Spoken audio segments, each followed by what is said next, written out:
Good morning बच्चों. Today we will discuss about first lesson, the last lesson. देखिए आपका जो पहला लेसन है वो आप लोगों का लास्ट लेसन का अब हम नेक्स्ट पार्ट लेकर के आपके सामने आए हैं और ऐसी आशा ही करते हैं कि आप इसको बड़े अच्छे से समझेंगे, क्योंकि मैंने आप लोगों को बताया था कि जो उस समय पिछले मैंने आपको उसमें बता दिया था जो पार्ट था पिछले पार्ट में कि जब उस समय जो उसकी जो वो बड़ा परेशान लग रहा था कि भाई वो ऐसी कौन सी ऐसी चीज़ें हैं तो उसे परेशान कर रही थी, क्योंकि ऐसी चीज़ें थी वो सब चीज़ देख रहा था कि सब कुछ अजीब सा लग रहा है, क्लास में सब लोग ऐसे शांत बैठे हैं, क्यों बैठे हैं। तो उन सब चीज़ों को मैं काफ़ी बड़ा परेशानी लग रहा था उसे, और कह रहा था कि भाई ऐसे क्या हो रहा है। तो जब उसे बाद में पता चलता उन चीज़ों का कि भाई अब ये लास्ट लेसन है, उसके बाद अब कोई लेसन नहीं पढ़ाया जाएगा, क्योंकि जो फ्रेंच लैंग्वेज में अब नहीं पढ़ाया जाएगा, केवल जर्मनी लैंग्वेज में अब केवल पढ़ाया जाएगा। और उनका जो अध्यापक थे उनका अध्यापक का भी ये लास्ट लेसन था, तो वो चीज़ों के बारे में वो बता रहा था। और उन्होंने यह भी बताया कि जो मेरे जैसे उन्होंने कहा कि मुझे बहुत सारी परेशानी वैसी लग रही थी काफ़ी, और इतिहास की पुस्तक पुरानी मित्र थी जो मैं छोड़ नहीं सकता था, और विचार की अमल भी जा रहे हैं और मैं उनको पुनः कभी नहीं देख सकूंगा। और इन चीज़ों ने मुझे उनके जो डंडे और वे कितने सनकी थे इसके बारे में भूलने के लिए उन्होंने मुझे विवश कर दिया। चलिए देखिए अब नेक्स्ट हम आगे की ओर चलते हैं कि उसने कहा पुअर, यहाँ पे बात कर रहे हैं वो, poor man it was in honour of this last lesson that he had put on his fine Sunday clothes and now I understood why the old men of the village were sitting there in the back of the room. So it was because they were sorry too that they had not gone to school more. It was their way of thanking our master for his 40 years of faithful service and of showing their respect for the country that was there no more. और कभी देखेंगे man का for man का मतलब यहाँ पर उसने लिखा है कि ये बोलते हैं हेल्पलेस द फेलो, यानी कि बेचारा। बेचारा कौन है? जो बेचारे हमारे एम हेमल है उनकी वो बात यहाँ पर कर रहा है। ये जो आप लोग को बताया है पुअर मैन जो है, उसने कहा आगे कि सॉरी का मतलब होता है सैड या दुखी होना, तो वो चीज़ को भी दुखी हो रहे हैं। देखिए कैसे वो कह रहा है कि वो अब आपको बता देते हैं कि poor man it was in honour of his last lesson that he had put on his fine Sunday cloth and knew I understood why the old man of the village were the sitting there in the back of the room। देखो उसने कहा कि बेचारे जो M हैमल है उनका जो था एक अंतिम पाठ था यह, इस अंतिम पाठ के सम्मान में उन्होंने रविवार को पहनने वाली जो ड्रेस थी उन्होंने जो रविवार को पहनने वाली जो ड्रेस थी उन्होंने अपने सुंदर वस्त्र धारण किए हुए थे। और गांव के बुजुर्ग लोगों का कमरे की पिछली बेंचों पर बैठे होने का कारण अब मेरी समझ में आया। तो वो कहना चाह रहे हैं कि वो जो लोग थे वहाँ पर द ओल्ड मैन जो थे विलेज गांव के, तो were sitting they are in the back of the room, यानी कि कमरे यानी कि बेंच के मतलब कमरे के बेंच जो थी वो पीछे की ओर जो डली हुई थी, तो वहां पर वो लोग बैठे हुए थे। तब उनकी समझ में आया, किसकी किसकी समझ में आया बच्चों बताइएगा, बोलो बेटा किसकी समझ में आया? क्योंकि वो जो फ्रेंच था तो उसकी समझ में आया कि भाई ये जो हमारे हेमल हैं तो उन्होंने उनकी ये इस तरह की जो वेशभूषा है वो क्यों है, किस तरह से, और जो लोग हैं वो वहाँ पर पीछे की ओर क्यों बैठे हैं और शांत क्यों बैठे हैं, तब उनकी ये बात समझ में आई। तो उसने कहा कि अब मेरी समझ में आया।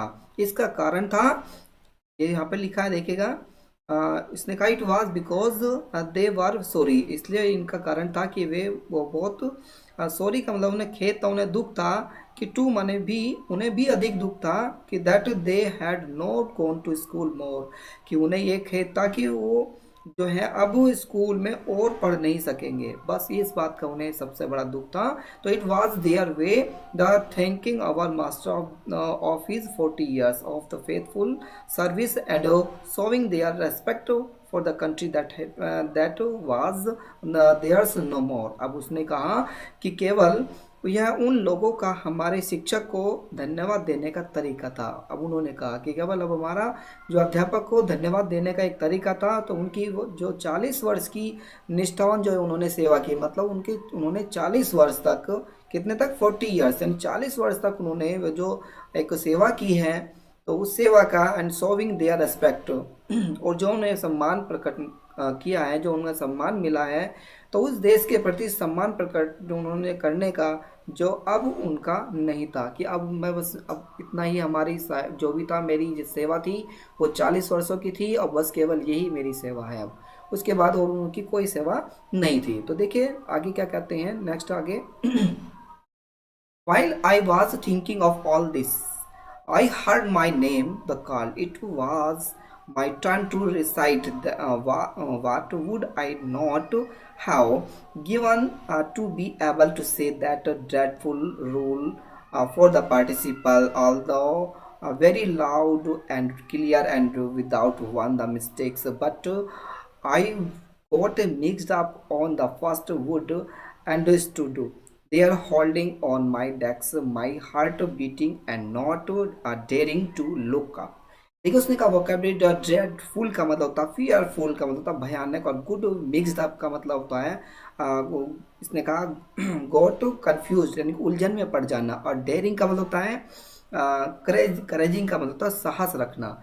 तो देखिए उसने कहा कि वाइल, जबकि आई वॉज थिंकिंग, मैं विचार कर रहा था, ऑल मतलब इन चीज़ों पर, उन सब चीज़ों पर जब मैं विचार कर रहा था, तो मैंने सोचा कि आई हियर्ड माई नेम, कि मैंने अपने नाम को पुकारते हुए सुना। कॉल का मतलब पुकारते हुए। It was my turn to cite, कि जब मैंने जब उन्हें पुकारते हुए सुना कि मेरी बात ये आपकी बात जो है मैंने अब सुनाने की मेरी बारी है। उसने कहा इट वाज माय टर्न, कि अब मेरी बारी है टू रिसाइट की, सुनाने की, कि what would I not have given to be able to say. तो उसने कहा कि मैं पार्ट उसने कहा कि जो say that the dreadful the rules the participle although very the loud and clear and without the mistakes. तो उसने कहा कि अब मेरी बारी थी कि मैं पार्टिसिपल्स के कठोर नियम बिल्कुल नहीं समझ पाया, कि उसने कहा कि मैं जो पार्टिसिपल के कुछ नियम थे वो उनको मैं समझ नहीं पाया हूँ। और उसने ये भी कहा कि आगे it is very loud and clear, वो बहुत ज़्यादा लाउड एंड क्लियर थे, विदाउट द मिस्टेक्स, वो बिना किसी मिस्टेक के। उसने कहा कि बिल्कुल बिल्कुल बिल्कुल नहीं समझ पाया था कि मैं उनको ज़ोर ज़ोर से स्पष्ट रूप से बिना किसी त्रुटि के सुन पाने में असमर्थ था।